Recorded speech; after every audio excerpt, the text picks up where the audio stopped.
Friends, this is Panjwani again. Friends, आज हम form की कुछ प्रॉपर्टीज़ को देखेंगे और फॉर्म की प्रॉपर्टीज़ को रन टाइम पे कैसे चेंज करेंगे वो हम देखेंगे। तो हम एक बनाते हैं नया प्रोजेक्ट। तो न्यू प्रोजेक्ट पे जाते हैं और यहाँ से सेलेक्ट करते हैं विंडोज़ फॉर्म एप्लीकेशन। नेक्स्ट पे क्लिक करते हैं। नाम जो डिफ़ॉल्ट है वही रख दिया। यहाँ पे आप टिक लगा देना। और डॉटनेट फ्रेमवर्क में यूज़ कर रहा हूँ 4.7.2। क्रिएट पे क्लिक किया तो मेरे पास एक फॉर्म आ जाएगा जिसका आईडी रहेगा फॉर्म 1। अब सबसे पहले तो मैं चाहता हूँ कि फॉर्म पे जब क्लिक करूँ तो फॉर्म का टाइटल चेंज हो जाए, बैकग्राउंड का कलर चेंज हो जाए। रन टाइम पे मैं कुछ प्रॉपर्टीज़ चेंज करना चाहता हूँ इसकी। तो फॉर्म के क्लिक इवेंट पे मुझे वर्क करना है। तो मैं जाता हूँ प्रॉपर्टीज़ पे और यहाँ से इवेंट पे जाता हूँ। अब क्लिक इवेंट पे काम करना है। बाय डिफ़ॉल्ट तो मैंने आपको बताया था इससे पहले वाले वीडियो में, बाय डिफ़ॉल्ट जो इवेंट होता है वो लोड इवेंट होता है। अब मुझे क्लिक इवेंट पे वर्क करना है। तो ये क्लिक इवेंट यहाँ पे मैंने 2 बार क्लिक कर दिया। तो अब मैं चाहता हूँ फॉर्म पे जैसे ही क्लिक करें तो रन टाइम पे इसकी कुछ प्रॉपर्टीज़ चेंज हो जाएं। जैसे कि मैं इसका टेक्स्ट चेंज करना चाहता हूँ। मैं लिख दिया हेलो, तो फॉर्म का जो टाइटल है वो आ जाएगा हेलो। अब मैं चाहता हूँ इसका बैकग्राउंड कलर भी चेंज करना है। तो इसकी भी प्रॉपर्टी होती है बैक कलर।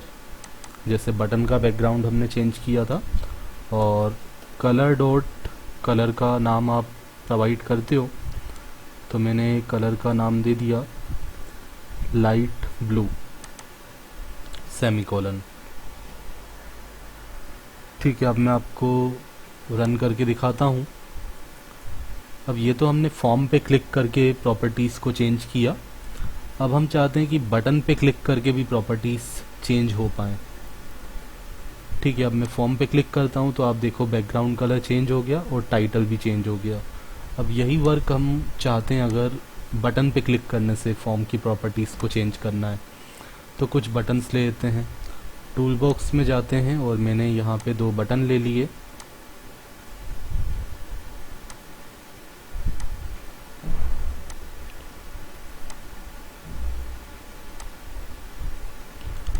अब मैं चाहता हूँ कि बटन्स पे क्लिक करने से फॉर्म का बैकग्राउंड कलर चेंज हो जाए।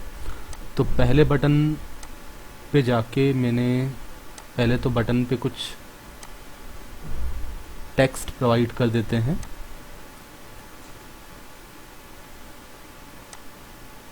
तो बटन का टेक्स्ट मैं यहाँ दे देता हूँ रेड।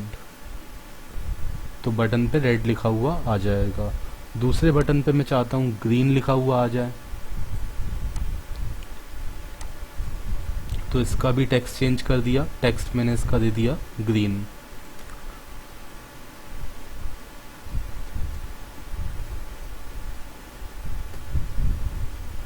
ठीक है, अब पहले बटन पे क्लिक करने से मैं चाहता हूँ फॉर्म का बैक कलर चेंज हो जाए। तो मैंने यहाँ पे दिस डॉट बैक कलर को यूज़ कर लिया और बैकग्राउंड कलर मैंने यहाँ पे दे दिया रेड। इसी तरह दूसरे बटन को मैंने यूज़ किया, ग्रीन वाले पे डबल क्लिक किया और यहाँ पे दिस डॉट बैक कलर का यूज़ करते हुए मैंने कलर प्रोवाइड कर दिया ग्रीन। ठीक है, अब मैं इसको रन करके दिखाता हूँ। तो बटन पे क्लिक करने से फॉर्म का बैक कलर चेंज होगा। तो रन टाइम पे हम प्रॉपर्टीज़ को चेंज कर रहे हैं। ठीक है, ये तो कलर चेंज करने की बात हो गई। मैं और भी प्रॉपर्टीज़ आपको दिखाता हूँ। तो मैं कुछ और बटन्स ले लेता हूँ। मैंने 3 बटन और ले लिए।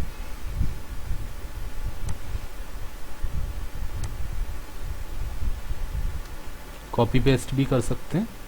बटन को कॉपी करके पेस्ट कर दिया। यहाँ पे रख लेता हूँ इसको। कहीं भी आप प्लेस कर सकते हैं। एक साथ हम इसको सिलेक्ट कर लेते हैं तीनों बटन को। साइज थोड़ा सा इसका विड्थ इंक्रीज कर लेते हैं। ठीक है, अब इनका मैं टेक्स्ट चेंज करूँगा 1 बाय 1।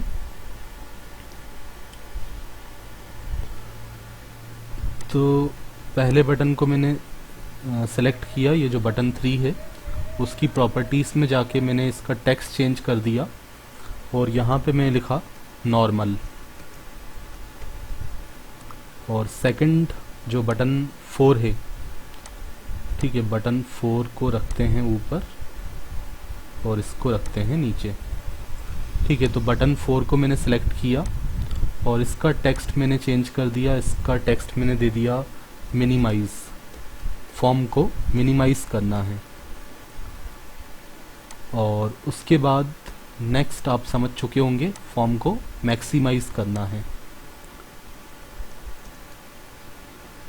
मैक्सिमाइज। तो ये 3 बटन और हो गए, नॉर्मल, मिनिमाइज, मैक्सिमाइज।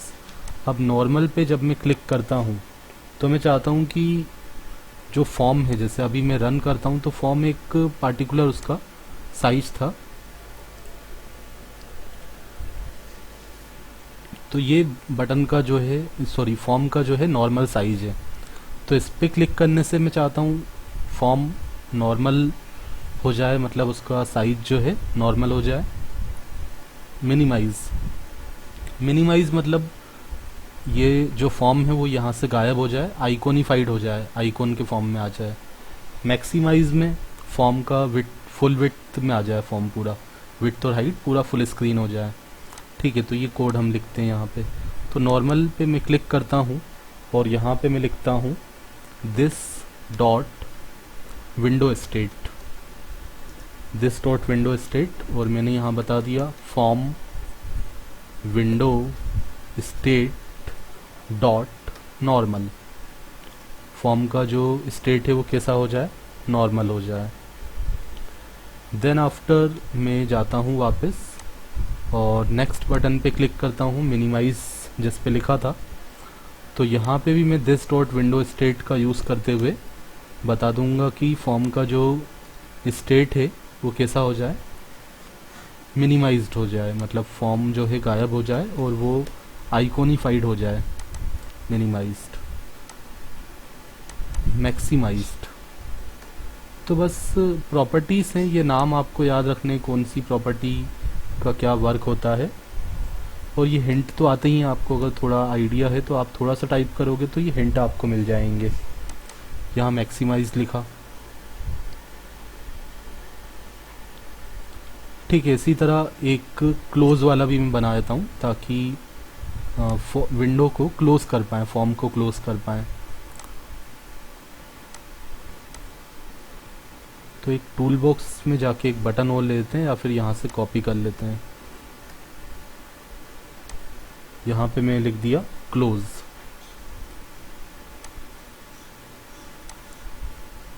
इसकी प्रॉपर्टीज में मैं जाता हूँ।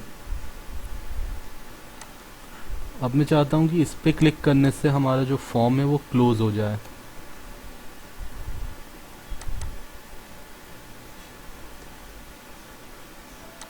तो दिस डॉट विंडो स्टेट का, वैसे दिस डॉट विंडो स्टेट की ज़रूरत नहीं है। यहाँ पे हम क्या यूज़ करेंगे, सीधे क्लोज फंक्शन को कॉल कर देंगे, दिस डॉट क्लोज।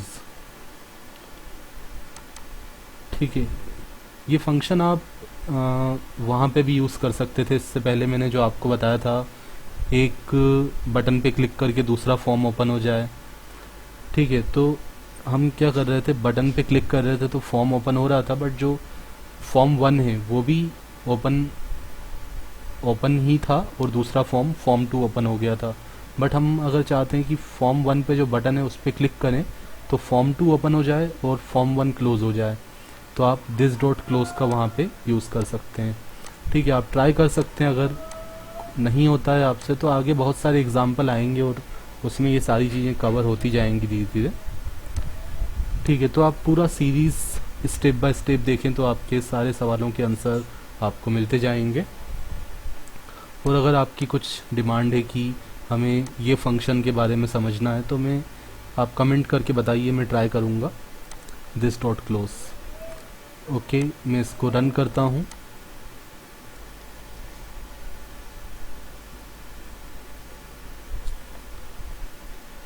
अब मैं क्लिक करता हूँ सबसे पहले मिनिमाइज पे, तो आप देखेंगे बटन, ये जो फॉर्म था वो आइकोनिफाइड हो गया। मैक्सिमाइज पे क्लिक किया तो ये पूरा फुल विड्थ का हो गया। नॉर्मल किया तो ये वापस पुरानी स्टेट में आ गया, जो नॉर्मली जो फॉर्म जिस साइज का खुलता है उस साइज का आ गया। यहाँ पे क्लिक किया तो कलर चेंज हो गया, क्लोज पे क्लिक किया तो फॉर्म क्लोज हो गया। अब हम अगर ये तो बैकग्राउंड में कलर दिखाने के लिए तो हमने रेड ग्रीन बटन का यूज़ करते हुए कोड लिख दिया। अब अगर बैकग्राउंड में मुझे इमेज डिस्प्ले करना है तो वो कैसे होगा, या फिर इमेज को मुझे एक बटन पे क्लिक करके शो करना है, दूसरे पे क्लिक करके क्लियर करना है, तो मैं 2 बटन बना लेता हूँ। तो 2 बटन मैंने ले लिए, बटन नंबर 7 और बटन नंबर 8।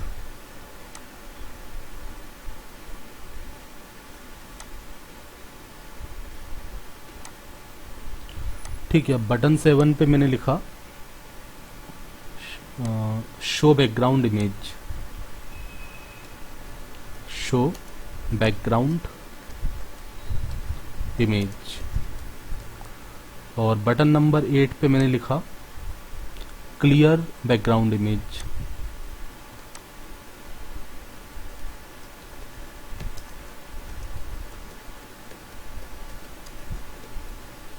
ठीक है, क्लियर बैकग्राउंड इमेज।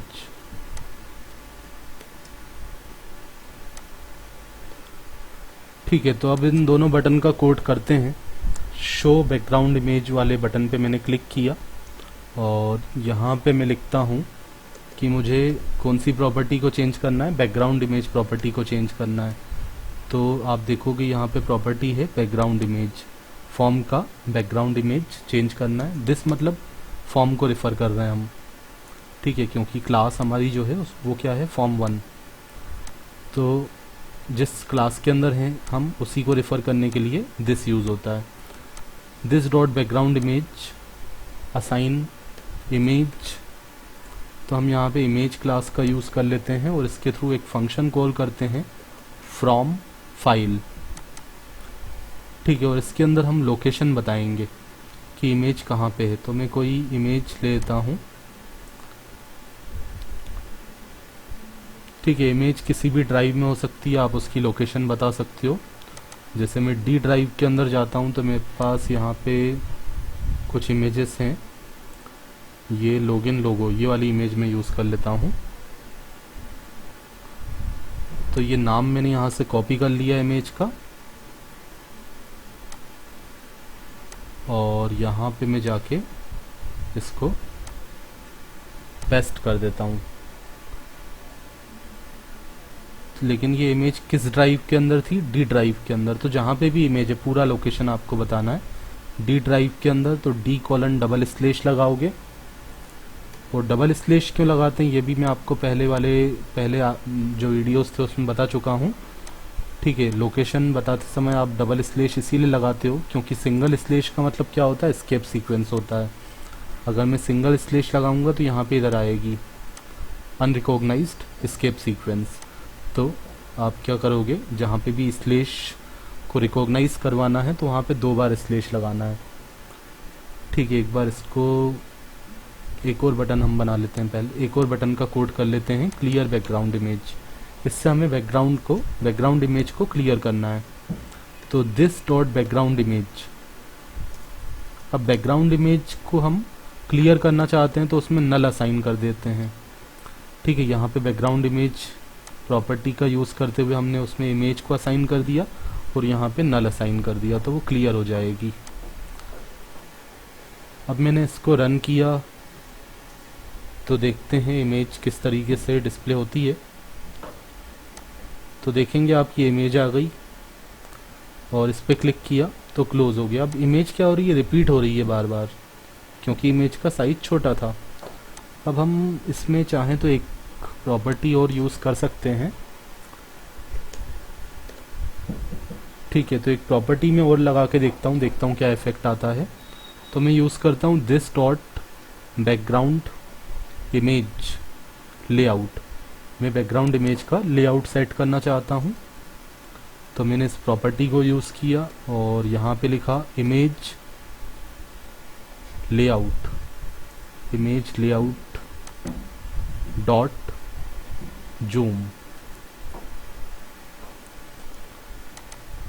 ठीक है, तो अब देखते हैं जब इमेज डिस्प्ले होगी तो वो किस तरीके से आएगी।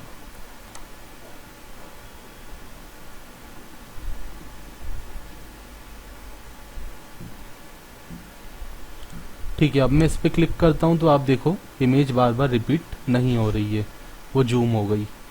ठीक है, तो इस लाइन जो हमने लाइन लिखी है इससे आपकी इमेज क्या होगी, बार बार रिपीट नहीं होगी। ठीक है, वो पूरी जूम होके आ जाएगी। सो फ्रेंड्स, सारी चीज़ें क्लियर होंगी आपको। कोई भी डाउट है तो आप कमेंट करके बताइए। मिलते हैं नेक्स्ट वीडियो लेक्चर में, तब तक के लिए बाय बाय, थैंक यू।